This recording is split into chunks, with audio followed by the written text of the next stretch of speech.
요즘 교실에서 가장 많이 들리는 단어 중 하나가 바로 ADHD, 주의력 결핍 과잉 행동 장애인데요. 하지만 우리가 알고 있는 모습이 ADHD의 전부는 아니라고 합니다. 청소년들의 건강한 마음 성장을 돕는 우리의 호호 선생님, 경기도교육청 학생건강증진센터 전은경 센터장과 함께합니다. 어서 오십시오.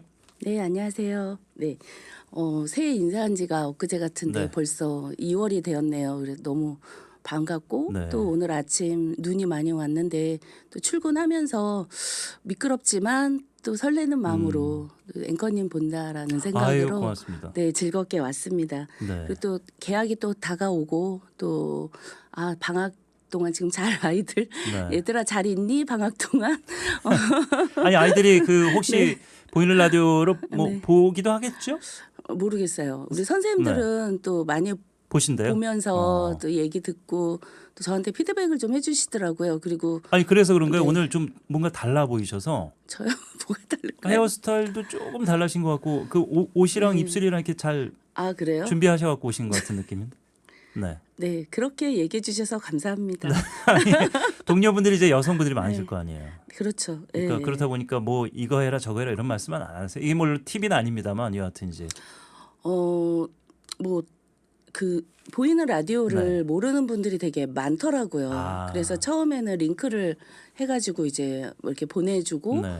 했었는데 그 다음에는 구독을 하게 되고 또 이제 그 다음은 이 시간을 기다려서 직접 듣기도 하고 한다라는 이야기를 좀 해주셔서 조금 더 좀 책무성을 좀 느끼고 있고요.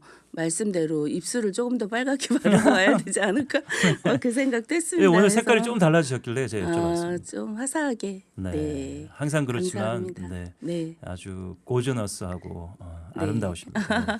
그래서 또 마음 건강이 또 어떻게 보면 중요한데도 또 우울해, 그러니까 마음이 조금 이렇게 가라앉을 수 있는 주제이기도 해가지고 아, 조금 더 업돼서 좀 와야 되겠다 그런 생각을 좀 했고요. 예. 또 그것처럼 또 아까 얘기해 주셨듯이 이제 ADHD를 좀 가지고 왔는데 사실 여긴 병원은 아니잖아요. 네. 그리고 저도 병원에 있는 사람도 아니기 때문에 그냥 학교의 시선, 학교 선생님의 그 시선하고 또 제가 교육청에 또 있으니까 교육청에서 바라보는 장학관 또 센터장 그런 시선으로 좀 편안하게 우리 부모님과 또 선생님들과 또 앵커님과 나누는 대화를 했으면 좋겠다 하면서 출근을 했습니다. 예.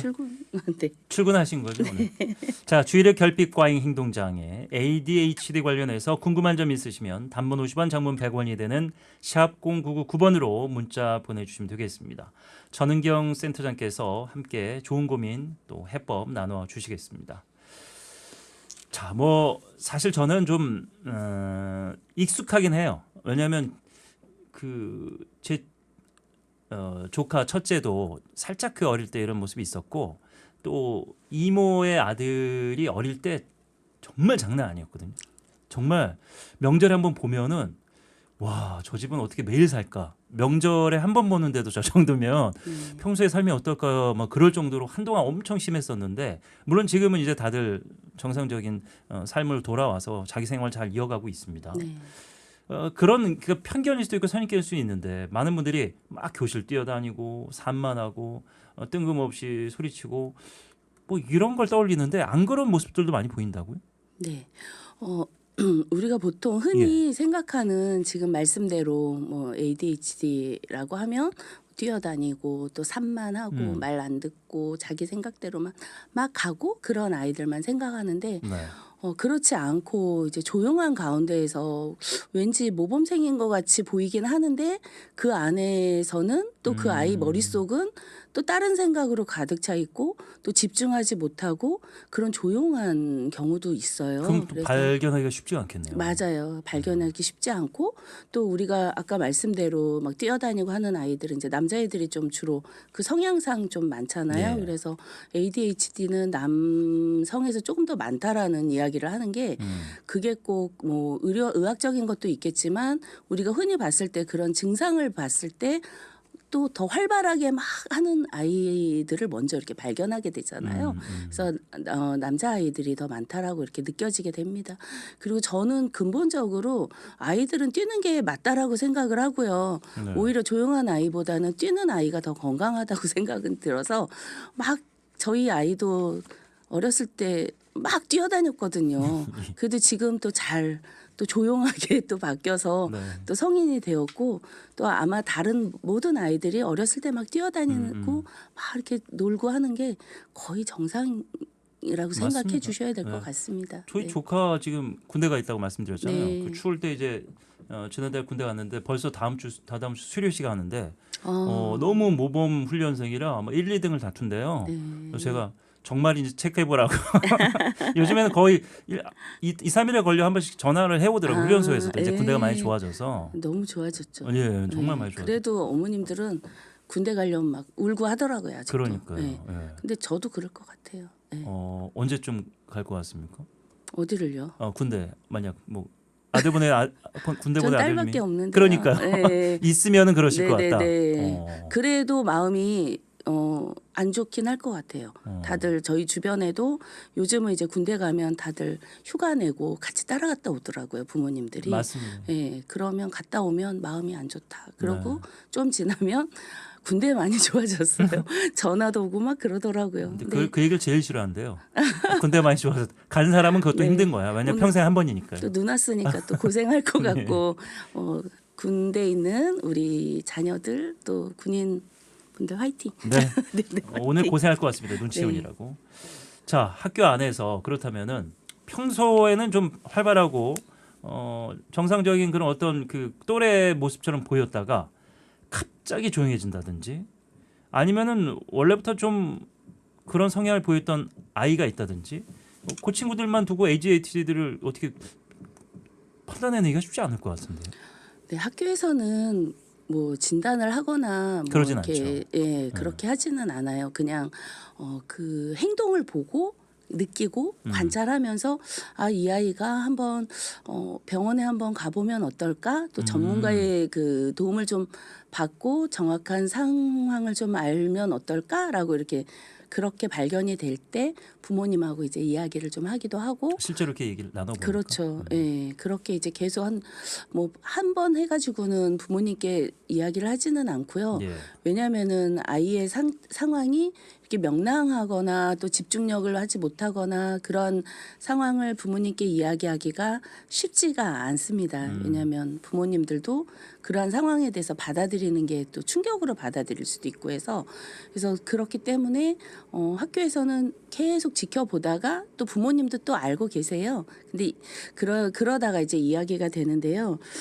지금 막 뛰어다니다가 또 막 집중력 없고 산만하다 갑자기 조용해지는 경우는 오히려 저는 이제 그 아이가 위기 상황일 수도 있다라는 걸 좀 보라고 하고 싶습니다. 왜냐하면 아이들이 뭐 어린 아이들도 있지만 중학생, 고등학생들도 보통 이제 고등학생들은 산만한 것보다는 좀 그걸 표현하지 않고 주로 이렇게 그 과잉 행동이라는 부분들이 좀 폭력으로 나올 수도 있거든요. 이제 그런 아이들이 갑자기 조용하거나 그러면 진짜 말 그대로 왕따를 당하는 일이 아닌지 또 무슨 뭐 폭력 상황에 놓이지는 않았는지 아니면 아이들 친구하고 교우 관계가 깨지는 상황이 있지 않은지 아니면 스마트폰을 너무 열심히 하는 친구들은 또 이제 도박이라든가 요즘은 그런데 좀 저희가 쉽게 갈 살펴봤었죠. 수도 있거든요. 그럴 때 혹시라도 이제 금전적으로 뭔가 이렇게 엮여서 뭔가 고민이 생긴 거죠. 네. 본인 스스로가. 정리 잘해 주셨습니다. 네. 스스로 아주 심각한 고민이 생길 수도 있다라는 것도 이제 보여지고요.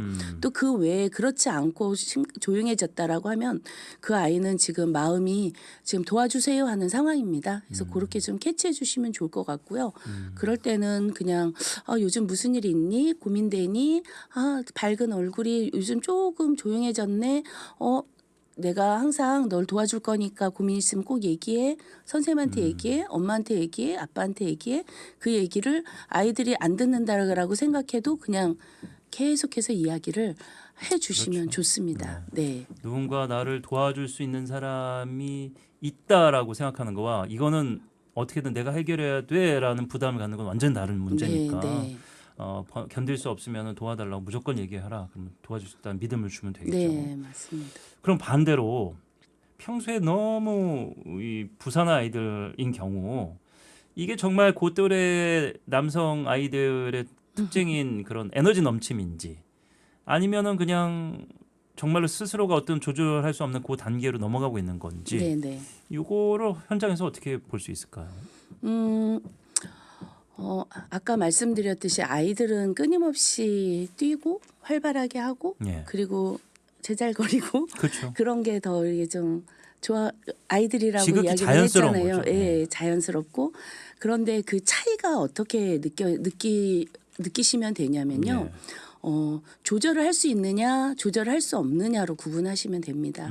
막 뛰어놀고 하다가 얘들아 우리 한번 앉아보고 이제 시작하자라고 할 때 아이들이 와서 딱 시작하거나 나를 조절할 수 있는 능력이 있는 아이. 또 네. 운동장에서 막 뛰고 놀다가 자 모여 이제 그만합시다 할 때 아이들이 딱 잠깐이라도 멈출 수 있는 아이들은 정상으로 좀 보고요. 그렇지 않고 선생님 말과는 상관없이 또 부모님 말과는 상관없이 계속 자기의 행동을 그대로 하는 아이들 그런 아이들은 조금 더 이렇게 지켜봐야 될 아이들 그렇게 이제 구분해 주시면 좀 편하게 볼 수 있습니다. 그리고 멈추라고 하면 멈출 수 있는지 그리고 내가 관심 있는 활동에 집중이 가능한지 예. 그리고 이러한 일들이 뭐 수개월 이상 계속해서 반복이 되는지 또 이제 이런 것들을 아이들이 힘들어하고 있지는 않은지 이제 그런 거를 판단했을 때 아이가 얘는 좀 병원 좀 전문가의 진단을 좀 받고 좀 상담이 좀 필요하구나라고 이렇게 느끼게 되는 그 시점을 요거를 이렇게 좀 보시면 될 것 같습니다. 한 10년이 조금 넘고 10년 언저리 될 것 같나요? 저도 이제 남양주의 작은 동네 가서 이제 아이들 당시에 네. 초등학생들을 좀 잠깐 가르쳤던 적이 있는데 그 말하기에 대해서. 근데 저도 좀 비슷한 경험을 했었거든요. 그 남자애 하나가 유독 지금도 기억에 남는데 이제 수업이 진행되면은 멈춰야 되는데 계속 혼자 떠드는 거예요. 근데 저는 이제 학교 선생님은 아니기 때문에 뭐 학부모한테 네. 그걸 얘기해주고 그러진 못했는데. 근데 그에 대한 이제 편견과 선입견이 갖게 되는 거죠. 올 때마다 그러니까. 근데 하루는 제가 이제 과제를 냈던 게 뭐냐면 그 고인이 된 신해철 씨의 나라라 병아리라는 노래가 있어요. 그 병아리를 키우다 병아리가 죽어서 떠나보낸 그 심정을 죽음에 대한 어떤 철학을 담은 노래인데 그걸 이제 부모님한테 과제를 내줘서 듣고 와서 발표를 시켜봤거든요. 근데 그 친구가 다른 친구들은 그냥 자기 뭐 얘기하는데 그 친구가 우는 거예요. 그 발표를 하면서 울더라고. 제가 물어봤죠. 왜 우냐? 그랬더니 우리 엄마가 죽었다는 생각이 들면 어떨까 생각해봤더니 너무 슬퍼요 그러는 거야. 그죠? 그죠? 소름 끼치죠. 그래서 이게 단순히 그런 어떤 행동이나 태도만으로 한 아이를 판단하는 건 되게 위험하구나. 맞아요. 네. 뭐 이런 생각이 들더라고요. 그러니까 그때만 그런 모습을 보이는 초등학교 학생이니까 그럴 수 있다라는 생각을 저는 지금 가끔 네. 바로 센터님 얘기하시니까 생각이 네, 네. 듭니다. 그러니까 이런 기준을 좀 다양하게 볼 필요가 있는 것 같아요. 맞아요. 한 가지 기준으로 네. 판단하면 안 되는 것 네. 같습니다. 그 예전에도 얘기했듯이 그 법무병원에 그 계시는 원장님이 그 네. 얘기했었잖아요. 여기는 온갖 범죄자로 해서 소년원 같은 그 법무병원에 왔는데 그 아이들을 살펴보니 아이들이 나쁜 아이로 왔는데 살펴보니 아픈 아이였다. 그렇죠. 조기에 이 아이들이 아프다는 거를 미리 좀 알고 개입을 해주고 그 아이들을 지원해주면 그 아이들이 성장해서 나쁜 아이들로 돼서 이렇게 오는 일은 없을 것이다라는 얘기를 해주셨던 게 저도 기억이 나네요. 예. 그때 그 아이는 아마 지금 잘 자라서 그때의 그 선생님을 생각하실 수도 그렇죠. 있겠네요. 아니 제가 네. 그 후문으로 나중에 들었는데 그때 네. 수업했던 학생들 그 친구도 안 포함이 됐던 것 같은데 공부 열심히들 하고 특목고로 다 네. 지금 다 대학생이겠네요. 네. 벌써 한 2, 3년 됐으니까 지금 다 아마 대학생인 것 같습니다. 사회생활 나온 네. 학생도 있겠네. 고학년도 있었으니까. 좋은 선생님을 네. 만났네요. 혹시라도 네. 뭐 기억을 할지 모르겠습니다. 네. 라디오를 들으면. 아유 진짜 저도 좋은 선생님이 되도록 노력해 보겠습니다. 아유 저는 뭐 네. 선생님은 네. 아니었습니다. 그렇게 말씀해 주시니 고맙습니다. 자 부모님들이 그렇다면은 집에서 이렇게 아이들을 보고 뭔가를 이렇게 전해주고 이런 선생님들조차도 쉽지 않은데 우리 아이를 객관적으로 보기는 굉장히 어려울 것 같습니다. 가정에서 생활할 때 부모님이 좀 이거는 그래도 어떤 신호로 받아들이고 관심을 좀 가져야 된다. 특징은 이렇다. 이런 거 있을까요? 어, 그러니까 아이들의 특징이라는 거는 이게 이제 문제가 있느냐, 문제가 없느냐를 부모님이 판단을 주로 많이 하시려고 하더라고요. 그리고 그 행동에 대한 부분들을 자꾸 이렇게 뭔가 이렇게 내가 생각하는 그 바른 내가 생각하는 것에 대해서 맞추려고 많이 하세요. 그러니까 본인들이 자랄 때 어릴 때 생각하면 우리 그렇죠. 때는 요랬는데 너 왜 맞아요. 그러냐 이런 식인 거죠. 예. 네. 근데 요즘 아이들은 저희 세대랑은 또 너무 다르죠. 다르잖아요. 그러니까 저희 아이만 해도 지금 아이만 해도 핸드폰이라든가 게임 요즘 막 게임하는데 우리는 아무리 봐도 모르겠는데 그 아이들은 5분 만에 그냥 적응을 하고 달인이 돼버리는 정말 그런 세대에 살고 있는 아이들이기 때문에 그 세대 차이가 정말 심하게 나거든요. 그러면 아이들이 이제 뭔가 이렇게 일을 할 때 아니면 뭐 시작은 어려운데 꾸준히 막 더 안 되는 경우 숙제나 준비물을 미루고 시작을 못하는 시간이 길어지는데 네. 빨리 해라고 재촉하면 아이들은 오히려 멍하이거나 짜증이 굉장히 심해집니다. 그래서 오히려 안 하는 경우가 되게 많고 그래서 그런 경우는 아 이게 아이가 이 시작의 조절이 어렵구나라고 좀 생각을 해서 네. 빨리 해라기보다는 우리 이거 먼저 요거 먼저 하나 해볼까라고 작은 걸 먼저 시작을 해서 함께 시작하는 게 되게 중요한 것 같아요. 그리고 또 이제 막 여러 가지로 한 가지에 몰입하다가 일상을 자꾸 놓치는 경우가 생기거든요. 그럴 때는 게임이나 영상이나 그런 데는 막 열심히 하다가 또 손 씻기나 정리 식사 같은 그런 일상에 대한 부분들은 자꾸 빠뜨리는 경우가 있어요. 이제 그런 경우에는 똑같이 밥 먹어라고 소리 지르기보다 아 오늘 이런 반찬인데 한번 볼래? 라고 이렇게 관심을 유도하면서 아이를 식탁으로 데려오게 하는 그러한 팁 그런 게 이제 좀 많이 필요하죠. 그래서 그리고 뭔가 이렇게 이거 빨리 해라는 것보다는 또 이거 그만해라는 것보다는 아 우리 여기 한 3분 정도 있다가 이제 그만 멈출까 하고 멈춤의 시간을 이제 미리 예고해 주는 게 아이들도 거기에 맞게 내 시간을 컨트롤하는 그런 필요합니다. 저도 제가 회장이나 또 교장일 때는 제 시간을 제가 컨트롤했잖아요. 그렇죠. 근데 지금 교육청을 오니까 저희 시간 물론 센터장이긴 하지만 또 그 조직 안에 저는 이제 있으니까. 조직 안에서 장학관이고 그러니까요. 위에 과장님도 계시고 국장님도 계시고 부감님도 계시고 교육감님도 계시는데 네. 그 또 의회 의원님도 계시고 저는 다른 분들하고 막 제 스케줄을 해서 약속을 다 잡아놓는데 또 위에서 어떤 일이 있으면 저는 모든 거를 포기하고 또 이렇게 가야 되는 예고 없이 있는 일들을 보면서 아 나도 내가 장으로 있을 때 예고를 해야 되겠다. 그 생각을 좀 많이 하고 배웠습니다. 부모님들도 아이들한테 무언가를 멈추게 하고 싶을 때는 그만해라는 말을 하기 전에 아 내가 예고를 좀 한번 신호를 보내야 되겠다. 네. 아 10분? 하고 아 10분간 시간 줄 테니까 10분 후에 그만하고 다음에 뭐 하자 괜찮아? 하고 오케이 하고 하면 아이들은 딱 그 시간 되면 약속을 했기 때문에 멈추게 됩니다. 그래서 그렇죠. 네 아이들도 그 다 생각이 있고 네. 아이들의 시간을 또 계획할 수 있게 기회를 주셨으면 네. 좋겠습니다. 어른도 그거 쉽지 않은데 솔직히 갑자기 지난주만 생각나는데 뭐 친구들 오랜만에 동창들 만나서 이제 고등학교 때 동창 만나서 지난주에 네. 모임이 있었는데 이제 뭐 한잔 하잖아요. 네. 한잔 하면 이제 그 적당히 마시고 들어와라. 뭐 이게 저는 이제 어머니랑 같이 사니까 듣습니까? 안 듣지? 이제 그만 어머니 이제 네. 주무시고 나서 들어가지 않는데. 짝을 찾으셔야죠. 예, 이제. 그래서 아이들은 오죽하겠나. 맞아요. 뭐 이런 생각이 드는 예, 예. 거죠. 근데 일단 요즘 주변에 제 친구들이 이제 중학생들이 대부분인데 편하게 얘기하더라고요. 우리 애 뭐 AJT 판정 나왔어, 받았어. 그래서 뭐 약물 치료도 해, 뭐 이렇게 얘기하는 친구도 있는데 이 부분이 굉장히 좀 민감한 것 같아요. 약물 치료를 적절한 시기에는 해야 되는 건가? 아니면 어떻게 다른 방법이 있을까? 어떻게 생각하십니까? 제 동생은 특수 교사거든요. 그 동생이 늘 하는 얘기가 있어요. 예.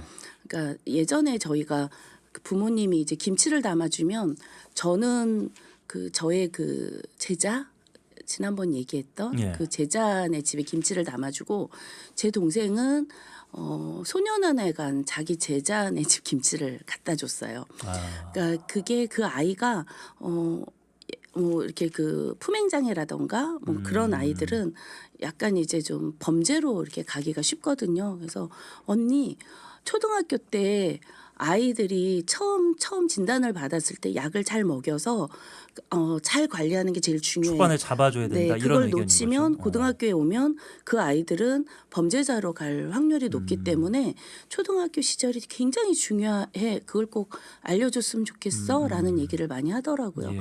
근데 초등학교 때는 부모님들이 약 먹이는 거를 되게 쉽게 시작하기가 두려워하세요. 왜냐하면 약을 먹었다가 우리 애가 또 평생 약을 먹으면 어떡하지? 그렇죠. 우리 애는 어렸을 때 천재라는 소리를 들었는데 학교에 오니 이거 병원에 한번 가보세요 하니 그런 이제 안 좋은 ADHD 이력이 남을까. 네, 그것도 진단이 걱정이 돼버린 되고. 거예요. 그걸 예. 받아들이기가 쉽지 않거든요. 근데 그게 아이들이 초등학교 때만 사는 건 아니잖아요. 네. 평생 오랜 100세, 120세까지 살아야 되는데 맞습니다. 이때는 그냥 과정일 뿐이고 이 약도 그냥 지금 평생 먹는 것도 아니고요.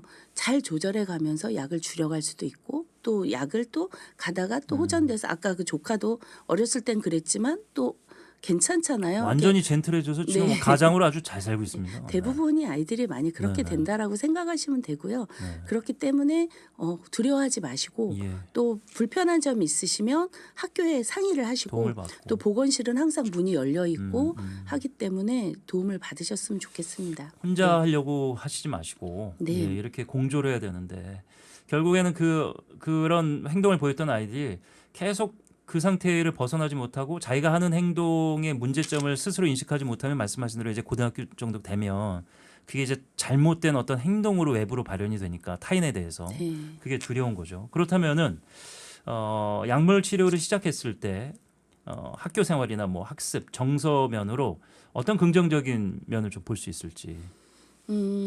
제가 예전에 있던 그러니까 학교 교감으로 있을 때 만난 친구가 네. 교장에 가서 다시 만났다고 그랬잖아요. 그 친구를 보면은 부모님이 약을 안 먹이고 싶어 하셨어요. 그러니까 약을 먹는 게 우리가 판단해서 먹는 게 아니라 병원에서 진단을 해줘서 먹여야 되는 아주 전문 의약품이거든요. 근데 그렇죠. 그 초등학교에서는 학부모님들이 약을 먹이는 게 싫어했던 게 이게 ADHD 약만 처방받은 건 아니었던 것 같아요. 자꾸 졸리고 아이가 막 그리고 또 일을 시켜야 되는데 일을 못 하게 되고 또 침을 좀 흘리는 것 같이 그렇게 이렇게 느낀다고 하시더라고요. 근데 그 아이는 약을 먹이지 않고 오면 그날은 거의 기물을 다 파손하고 그런 상황이거든요. 친구들을 때리기도 하고. 금쪽이네. 네. 그런데 이제 그런 상황이기 때문에 혹시라도 이 약을 먹였을 때 부작용 때문에 걱정이 된다면 약을 먹여서 그 뇌의 패턴을 맞춰주는 약이거든요. 그래서 부족한 걸 채워주고 과잉한 거를 억제해주고 하는 약이기 때문에 그 부분에 대해서는 의사를 믿고 그 예. 처방대로 잘 먹이는 게 중요합니다. 그렇다면 네. 가장 중요한 질문 마지막으로 드리겠습니다. 우리 아이가 ADHD일 것 같아서 혹은 정도가 좀 심한데 약을 먹여야 될지 말지 이런 고민하신 분들에게 센터장님으로서 전하고 싶은 위로의 말을 뭐 들어봐야 되겠습니다. 당부의 말이라든지. 그 ADHD는 굉장히 흔한 질병이고요. 그거의 증상에 대해서 또 이렇게 진단을 했지만 네. 뭐 많은 아이들이 그렇게 진단을 받기도 해요. 그러니까 내 아이만 그렇다라고 생각하시지 마시고 그리고 전문가를 믿으시고 또 학교에 가시면 또 학교 3월에 되면 이제 건강조사서 쓰는 게 있어요. 거기에 보면 뭐 진단을 쓰지는 마시고 또 거기에 상황에 대해서 도움이 필요한 거는 구체적으로 좀 써주셨으면 좋겠어요. 그리고 지금 슈가라는 그 영화도 지금 개봉하고 네. 있는데요. 그거를 좀 많이 보셨으면 좋겠어요. 관련 내용입니까? 네, 이게 꼭 ADHD만 관련된 건 아니고 그건 일형 당뇨 아이의 이야기예요. 그래서 거기에 보건 선생님하고 학부모가 이제 상담을 하러 가는 장면이 있는데 네, 상담하다가도 늘 애들이 많이 보건실에 박을대서 잘 못 받는 경우도 있거든요. 네. 그러더라도 또 학교를 도움을 요청하시고 또 아이는 또 좋아질 수도 있고 예. 또 그 알겠습니다. 감기처럼 또 이렇게 치료할 수도 있고 또 평생 또 이렇게 조절할 수도 있는 네. 거니까 걱정하시지 말라는 얘기를 드리고 싶습니다. 예, 전은경 센터장과 네. 함께했습니다.